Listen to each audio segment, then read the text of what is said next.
Mga kaibigan, January 2, Thursday morning. Dito tayo sa lugar na ito, papasok sa palengke. Ang oras ay 10 a.m. in the morning. At magtatanghali na, pero ang clouds ay medyo makulimlim. Nagbabadya ng magulan. Pero ang mga tao ngayon ay hindi katulad kahapon na walang mga gaanong namimili, pero ngayon busy na naman ang mga tao. Parang patuloy pa rin ang Pasko kahit hindi December.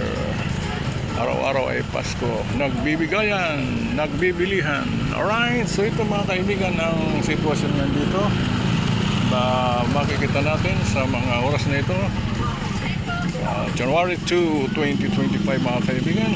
At ito yung one way, kaya pasalubong tayo, palabas tayo mga kaibigan.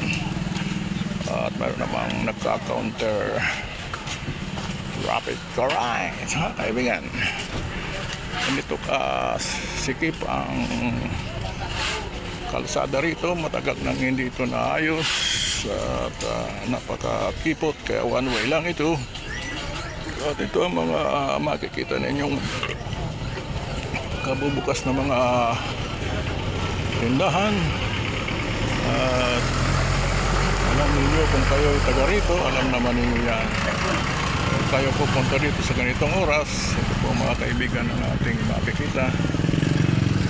Para tayo maipakita sa inyo mga kaibigan. So, kahapon hindi ganito karami ang mga namamalingki. Pero ngayon ay nakikita ninyo ang presyo ng bigas. Nasabi nila sa Maynila ay 20 pesos na ang kilo, 25 daw.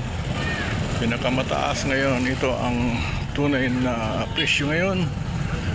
Pinakamababa ay 47.60 Jasmine de Norado. Ayan ang mga presyo mga kaibigan. Kitang-kita naman ninyo mga kaibigan. So hindi totoo na meron ng 20 ang kilo. So sana nga totoo yan na sinasabi na mura na ang presyo ng bigas sa Maynila. Dito mahal na mahal mga kaibigan. So good morning sa lahat na nanonood sa aking YouTube channel at sa FB na nagbibigay tayo ng information. Alright, so mag-comment kung kayo ay may time.